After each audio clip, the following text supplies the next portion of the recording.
and welcome to View from the Top. My name is Kate Hanaghan. I'm Chief Research Officer at Tech Market View, and today I'm joined by Vivek Daga, UK Managing Director for GlobalLogic. Vivek, welcome. Thank you, Kate. Great to be here. Vivek, you've had a career spanning 30 years in tech, in which you've had roles at TCS, IBM, Cognizant, NTT, and now at GlobalLogic. What drives you? Look, at the heart of it, I'm a geek, and I love learning about new things.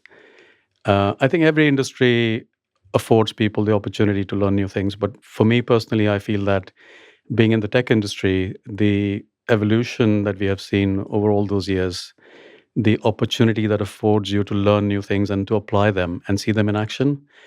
Many days it's tough and difficult, but most, when it does work, it's quite magical. The other one really is to be able to work with a really diverse set of people across the globe, to forge teams that are combined in a single intent to deliver an outcome. That's a thrilling undertaking, right? Again, it's not an easy job, but it's something that, when it's in full flow and works with full intent and impact is quite phenomenal. So building teams, creating that alignment and the intent. And thirdly, I think over all these years, it's given me the opportunity to travel the world, to meet people around the world, new cultures, different ways of working, different environments. So the sheer variety of what you do, it never feels like it's the same job any single day. And that really is great fun. Hard work, but great fun. Yeah, absolutely. What's the biggest change, in your view, that you've seen across the sector in that period of time? Well, sometimes we kind of keep moving and looking ahead, but when you pause and look back, it is incredible how much has happened in the last 30 or so years. I suppose, the well-known notion of the technology S-curves, I think maybe it's just worth recapping the broad or the key technology S-curves from the era when the internet arrived, the World Wide Web. And in those days, we used to say that has democratized the access to information, and it has helped shape the world in a different way around commerce, things like that. Then came the next S curve that democratized, I suppose, what you could call connection, collaboration, through what was at the time called SMAC, right? Social, mobile, analytics, and cloud. And that era was quite unique because it moved very rapidly, and suddenly things felt like they were changing faster. And now we are at the early stage of an era where you could arguably call it the democratization of intelligence, but we are at a very early era where you move from static systems to systems that are intelligent, composable, and potentially at some point more autonomous. Did we ever think in the past that the era was not one of intelligent systems? No, we always used to think there's some level of intelligence that's been built all along the way. I think beyond the point, it's all semantics, but I think the idea of an era when we were building, when in my early days we were, if you will, engineering the nervous system for large enterprise systems using ERP technologies, using modern network technology, databases. And they were all being built for, say, high transaction volumes, reliability, scale, including global delivery models, things like that. Now, all these years hence, what we did then is considered quite often legacy debt. But equally, quite a few of those systems are still around and they are mission critical. So I think from then till now to the era we are in, I think we've gone from building the foundation and over the years what was considered resilient technology, at scale technology deployments for doing global business and commerce, is now being revisited with the lens of agentic and autonomous and composable intelligence, if you will. And again, it's very early days, but I think that's kind of where we are. And of course, the level of hype is over the top. But there is always, the classic question gets asked very often now about, are we in a bubble? I think we need to separate the noise from the signal in terms of things like, circular financing and valuations versus what the technology can actually do. So I think that's kind of what's changed. It's feels like a long time, but actually it's been moving very quickly even within each S curve. Yes. In terms of what people have been able to do. Yeah. So yeah. Over those 30 years, you've had various senior leadership roles. Can you talk a bit about your leadership style and perhaps how it's changed over that period of time? Um, I'm very clear in my sort of thinking approach and at least intent, which wholeheartedly embraces the idea of servant leadership. I think the classical definition may be very traditional and old school now, which I don't think most people subscribe to anyway, which is you need to be the smartest person in the room and have all the answers. Mm. And when people come to you, you are obligated to be the person who has the answer. But really, I think for me, the more compelling approach is to really enable people, empower them, and help orchestrate the answer through the collective, skill, intelligence, and capability of people. So basically, my intent always is how can I unblock things, remove hurdles, Yeah. create that positive spark so that people can combine to create what the answer could be, as opposed to tell them, I think the answer is X. So that's the whole ethos that I embrace. What has changed? That's a very interesting question. I'm not sure I can pinpoint what has changed. Potentially, maybe l- letting there be more room for taking risk and being able to work with some level of failure and learn from it rapidly, Mm. as opposed to being a bit fearful of what if this goes wrong. Yeah. Because I think teams that have that combination of psychological safety and the clarity of what it will take to achieve high performance, right? They go hand in hand. But you can amplify performance if you allow for that risk taking. Yeah. Even for a leader, that's not the easiest thing to, it's easy on paper, but you always have the fear of, what if this doesn't work?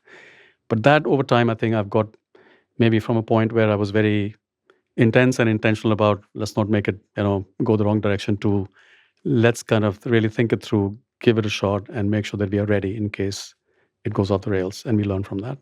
Yeah. Obviously, we want to get it first time right, but I think teams need to know that they are empowered and they have the room to be heard, to have their ideas heard, and to actually try that out. So, That almost sounds like something that comes with age, I suppose. You become more good arg- confident, don't you, with making bolder decisions, or that kind of the fear of failure maybe goes away because you've had so much experience of fixing things when they do go wrong or when they don't go wrong. No, absolutely. I think you're so right. I think it's could I have been that way if I were able to live my life again on day zero? Probably not. Yeah. I think it comes with the experience of knowing um, what you should sweat and what you shouldn't, and equally not just for yourself, but most importantly for others. Yeah. And that I think is just it's a journey we're all on. Yeah. You're an Oxford Saïd Business School alumnus and an experienced tech practitioner and leader. So, how have these two worlds, one that's focused on the strategic, the academic frameworks, and the other on the kind of rapid, practical reality of engineering, how have they shaped your approach to your career? So I'm so glad you asked me that because I very deliberately have thought about this when the days of, when I was, it's been quite a few years now, but I was over at Said, and we used to talk about the merits and the advantages of all the models we were learning, the frameworks, the methods, the techniques. And it was all very intellectually stimulating and super interesting because it wasn't just the models and methods, but it was also the examples of what companies had done and the case studies we would work through. And we always used to think about, okay, as a group, right? So that's very interesting to unpack what happened. But will it be equally interesting and effective to look around the corner at what might happen? So for me, I think I would probably characterize that as the time when you invest in learning about these types of things in any setting. For me, the side experience was fantastic. I really enjoyed it. We Yeah. learned a lot in terms of how to think of the world and what's happening around the world and make sense of it, and all the mental models that go with it. But for me, that's like the map. And the work we do day to day to really realize the value of what we do for clients and for colleagues. I think for me that's the terrain. So and I'm not just making this up on the spot. I think we thought about these types of things when we used to mull over where does all this go. Yeah. And I think the thing we came up with is that the map allows you to think about how to shape it and set the North Star. And the terrain is where you go in and you hack through the jungle and you get to the North Star itself. Hmm. So for me, that's the march between the possible and the thought process of how do you unpack that and the actual practical to make it happen, um, and how do you bridge the gap. And can you do one without the other? Sure, you can. I think you can always learn by experience, and experience always plays a role in this. But at the same time, I think some of these things help you, as I said, shape your own thinking and imagination and ability to look around the corner through the experience of others. And you kind of imbibe that in a setting where you can have a stimulating discussion, you can explore, you can challenge, you can unpack it. And for me, that was very rewarding. If I could, right, I'd certainly want to go back someday and both learn and teach. Right. Okay. Maybe in retirement, once you've done a few more roles. Indeed. Go back to it. Now, for people watching this that don't know GlobalLogic very well, can you just talk a bit about what it does, what the core strengths are of the business, and what kind of work you do that your clients value most? So GlobalLogic's heritage is very much a Silicon Valley headquartered startup, which has over the years grown. So today we are $2 billion sort of global revenue, 32,000 people. All of them pretty much are specialists in product engineering.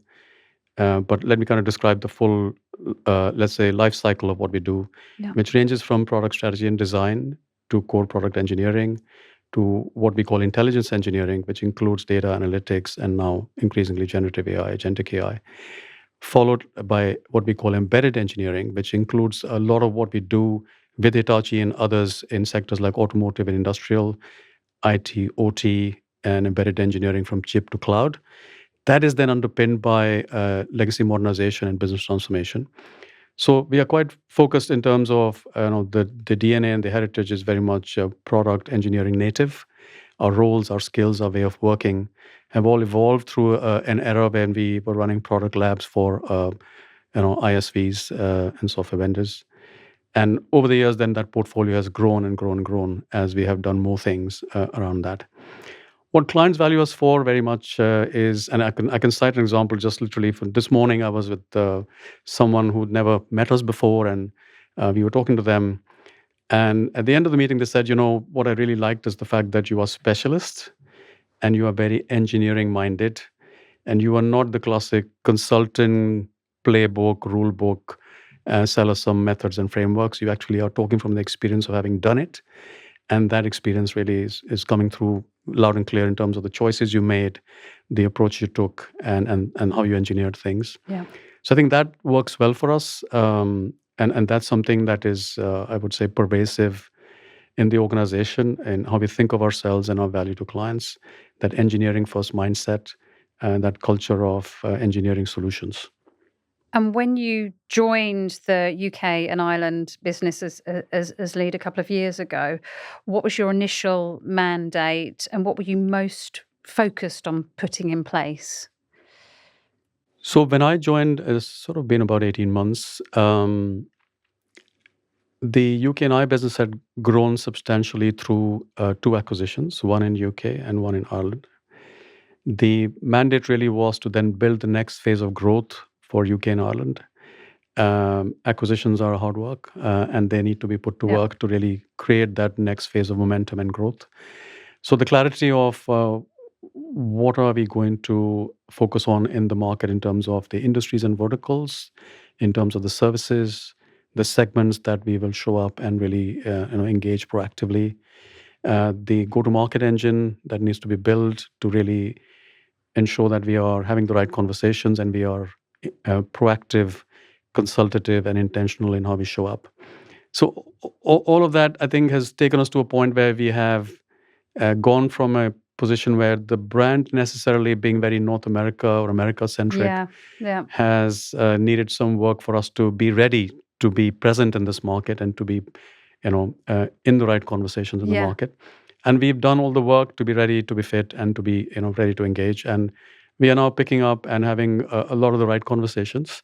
Our biggest opportunity is to be in those conversations because we are not a brand that is people know enough and they'll just call us, right? So that's the opportunity and the challenges. Yeah, absolutely. And I do remember a few years back when ECS was acquired by, this US GlobalLogic brand. Can you talk a bit about how the UK business has evolved over that period of time? How the positioning may have changed, where the focus has moved? Sure. So I would link it to where GlobalLogic as a whole is pivoting to. Um, Given the business we are in, the advent of generative and agentic AI, overall the idea of AI first and AI at the heart of everything uh, is super critical for us to be first past the block, right, off the blocks in that space. So we have very intentionally, through some very significant support and investment from Hitachi, which we're fortunate to get, been investing in building solutions, accelerators, capabilities, and platforms. And that's not just a technology, project to build something. It's also a people transformation in terms of skills, teams that are learning, unlearning, and learning about how to really do these things with new tools from the market and build things for ourselves as well. We have been on that journey for the last 2 years easily, and potentially a bit more. And we have constantly evolved our approach to learn, test, adapt, and deploy, and then really weave that into our offer to market and to our value proposition to clients. A good example would be what we have done to build out our global framework for AI, which we call Velocity AI. Yeah. So, Velocity AI at the heart of it is both a framework and a methodology for AI first led automation. And it's also got aspects inside it around a Velocity AI studio, a Velocity AI platform, a workbench. So, the different elements in that, which are both technology and methodology combined. It is an open ecosystem model where we use the best of breed based on what's in the market and what we also have developed in-house. And depending on the scenario, right, we can make it work. I suppose the way to distill that would be to think of four key themes. One is deploying AI for developing accelerated software development. Okay.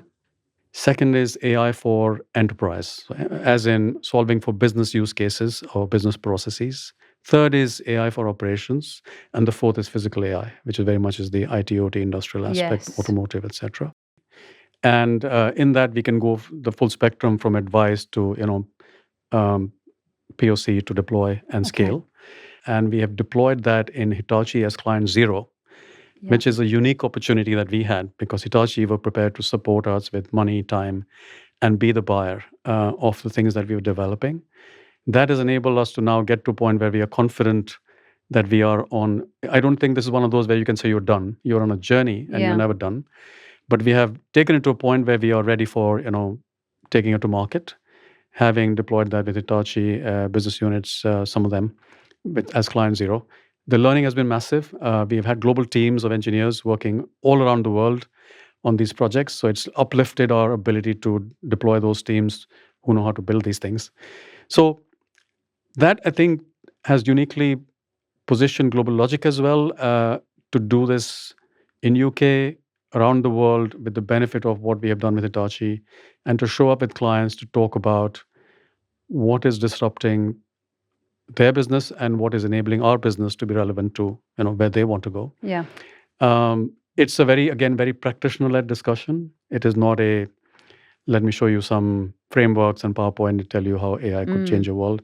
I think every client, I think, in my view anyway, is already on that journey. So it's in flight. It's not stuff that they're starting from zero. It's not greenfield.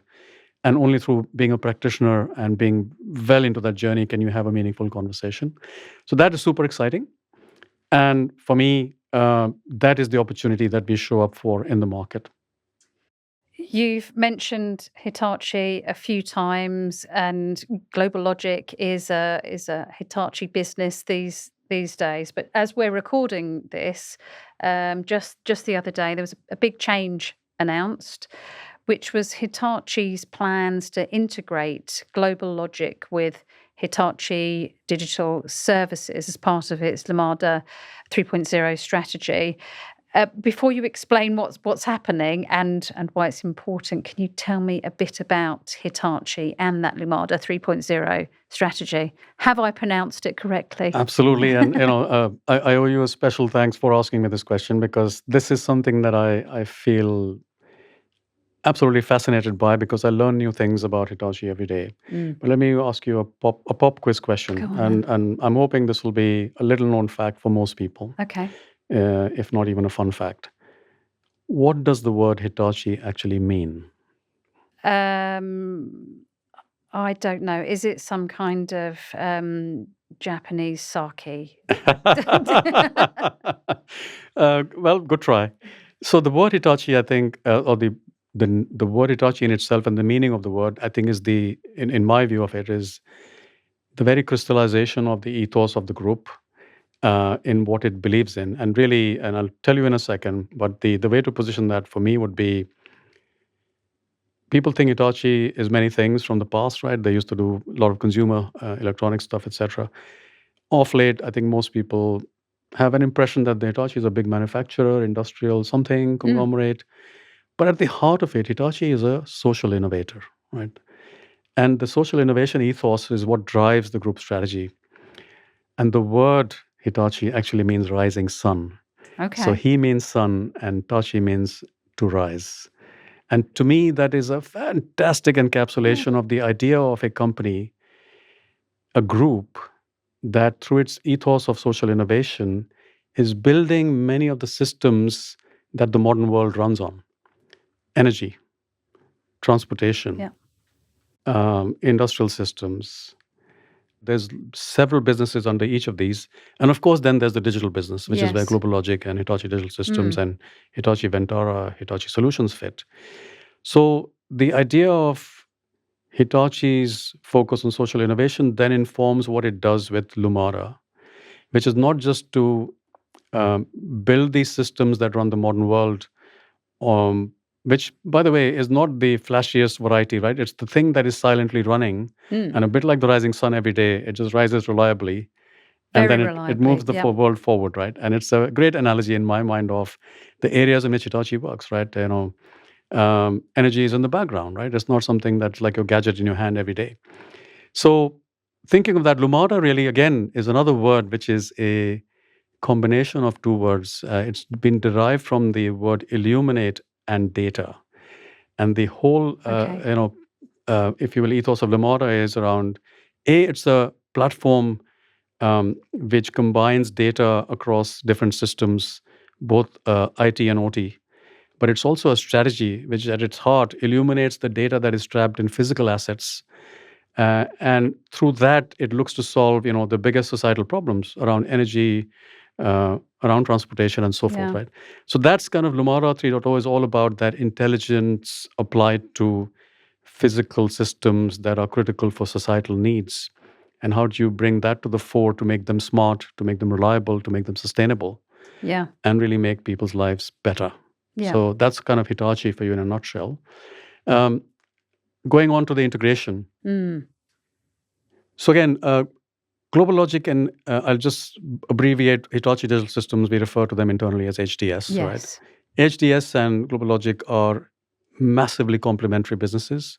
So GlobalLogic, as I just described, right, engineering capability, product, data engineering, and so forth. Hitachi very much is excellent at enterprise systems, ERP, systems integration.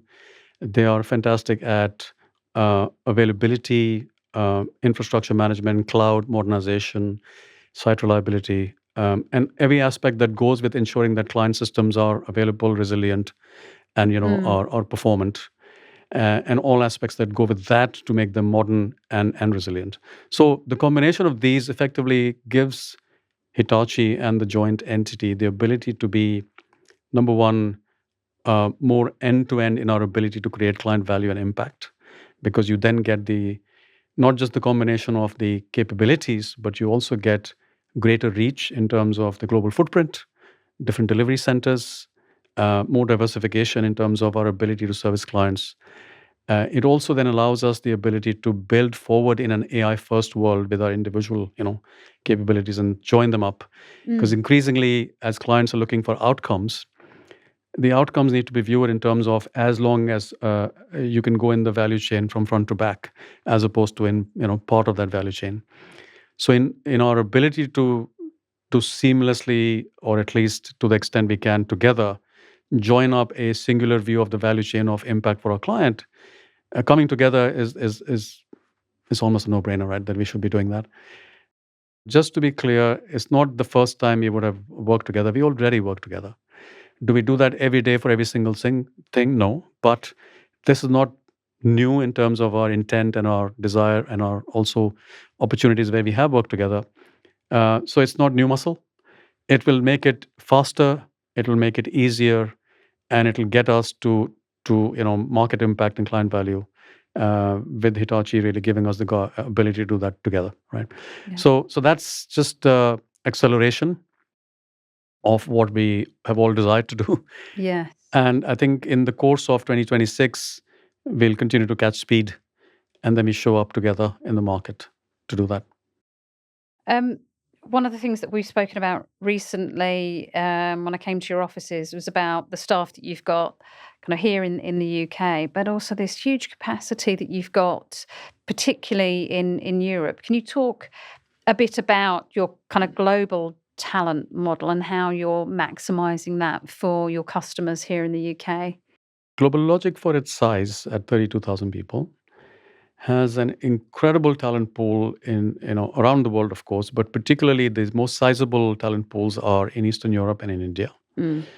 Um, in India, we are like many providers, including our clients who are using India as a very strategic hub. I don't think I need to kind of explain that in any shape or form. It's well understood, and Yeah. it's a very strong base for us. In Eastern Europe, between three primary locations, which are Poland, Ukraine, and Romania, and we have some smaller locations also. We have fantastic engineering talent.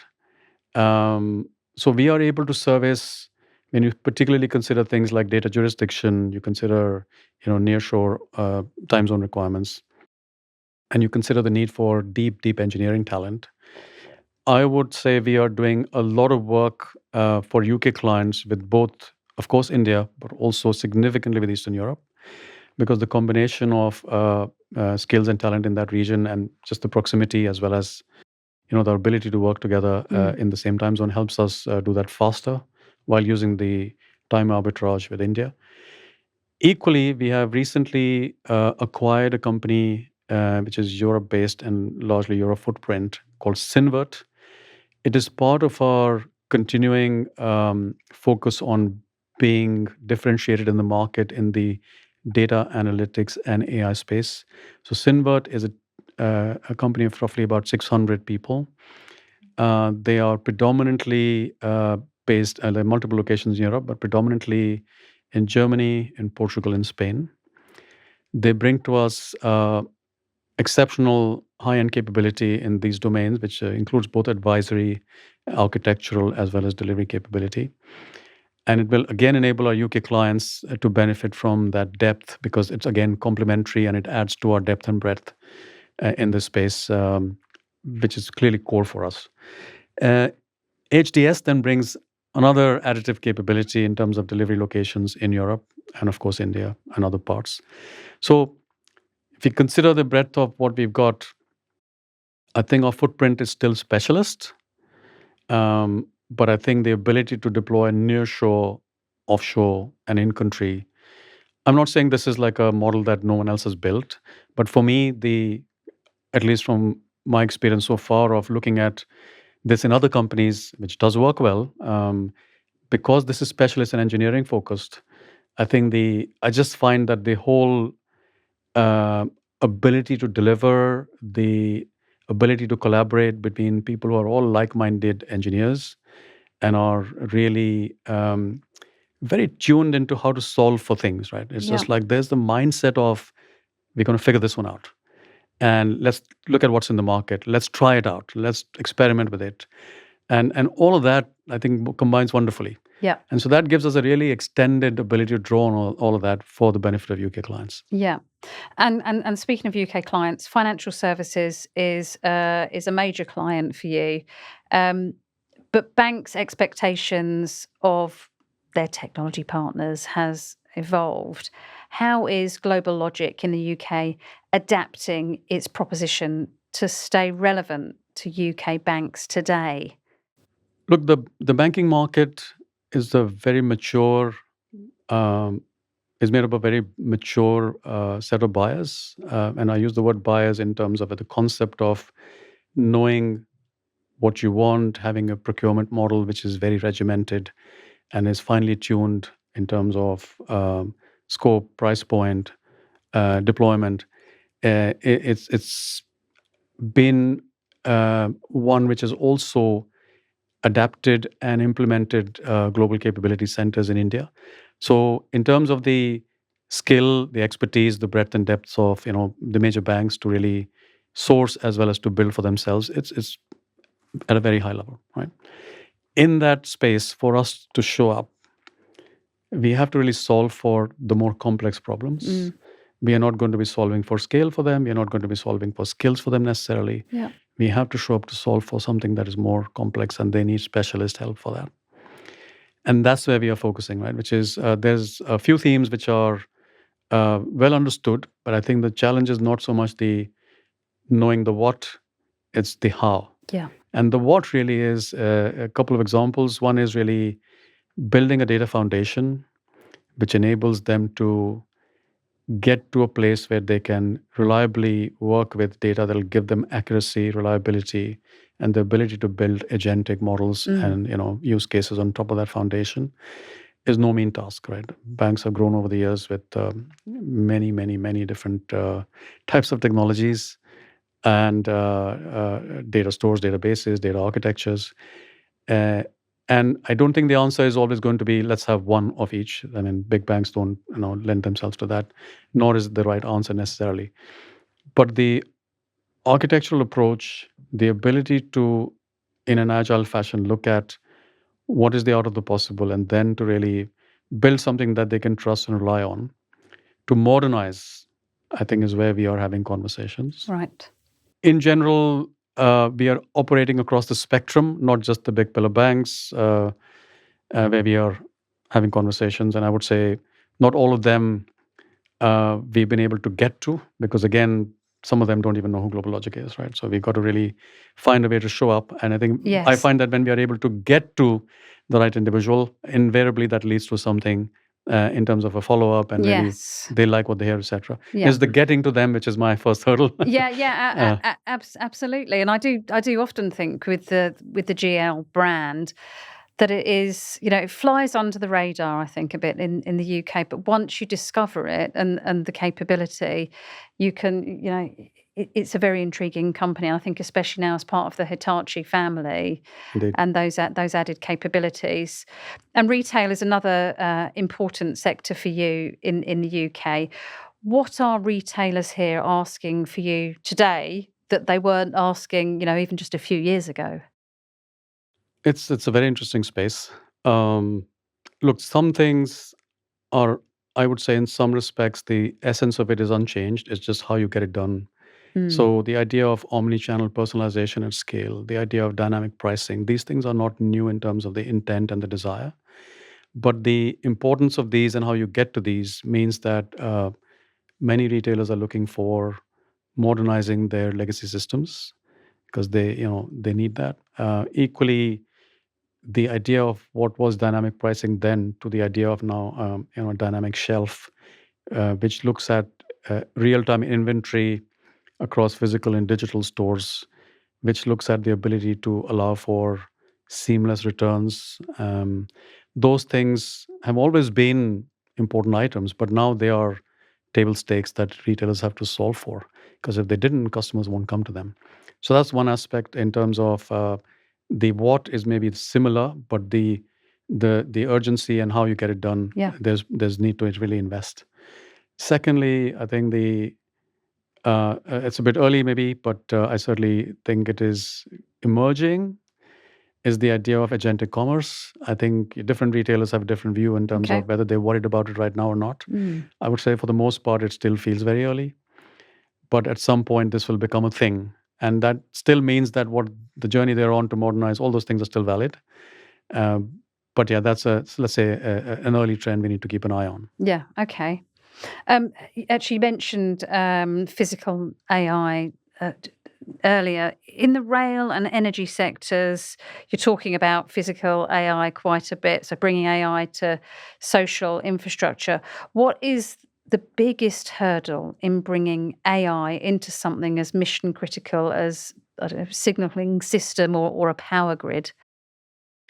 It's a very important topic. So I would say in an AI first approach, the most important thing is being able to achieve deterministic safety.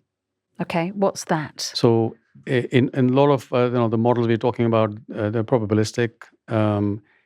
The idea of being deterministic means that when you're running power grids, when you're running railway, kind of networks, and you are looking at transportation, elevators, building systems, 99% safety is not a good number at all, right? You're talking about lives at stake. So that safety imperative is the single most important thing. And that means that whatever's designed, lots of people will talk about secure by design. But in this case, with these types of systems, it takes a whole different meaning. Yeah. Because, secure by design is not an option. It is the first and foremost principle of what you do. And the danger is, the more you adapt AI, we've all heard about, hallucination, errors, level of confidence in, what level of benchmark do you hit with your RAG, for example, 70% benchmark. But when you look at all these types of things, it takes on a whole new meaning in terms of how you design for safety first. And then you have other considerations that come into play, right? Sustainability, performance, availability, the real-time nature of it, the ability to be more predictive, right? As opposed to having failure and then recovering. The cost of that could be catastrophic. So that is a very different engineering mindset. And that also is something that we have built the muscle for working with Hitachi for Hitachi. Because the digital opcos of Hitachi are also working to help Hitachi digitize. And that has enabled us to think about how to engineer such systems. And just finally, I mean, there's a lot in the press at the moment about student loans and, whether university degrees are worth it and so on. What advice would you offer to young people who are thinking about, think back to the person you were those 30 odd years ago, but those young people that are thinking about a career in tech, what advice would you offer those people? It's a very different world now. I suppose the principle of it, in many ways, at least in the way I've aimed to and hope to kind of work through things, is keep learning. Technology is not a pond; it's a river. If you stay still, right, you're going to sink. And so that ability to learn, do, and then hopefully implement, execute, and then learn again, and then keep going. You have to be a lifelong student, and you have to be curious. Equally, you have to be patient, because the results of your labor will not be like imminent and evident. But you have to have the tenacity to know that learning and applying that learning will bring its reward. So it's personal ethos that I would highly advocate people kind of embrace that to the level that they forget that it's about technology, but they really get into the learning about the domain, learning about what is it that they're trying to solve for. So problem first, right? What is it that we're trying to achieve, and what's the problem we're going after, as opposed to what's the tech. The tech will keep changing, and it'll change faster than any of us can imagine.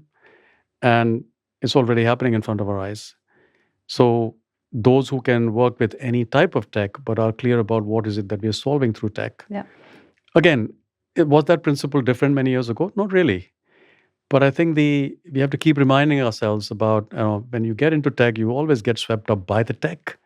And you always have to remind yourself to step back and say, vote for the trees. What is it trying to do? And what's the impact of that? I think the only other thing I would say is be compassionate to yourself, right? We live in tough times. For young people particularly, right? It's not an easy time. Don't let the ambition of doing more, doing it faster, right, consume you. Enjoy the journey. I love that. Great note to finish on. Vivek, thank you very much. Thanks a lot. Really enjoy that. Thank you.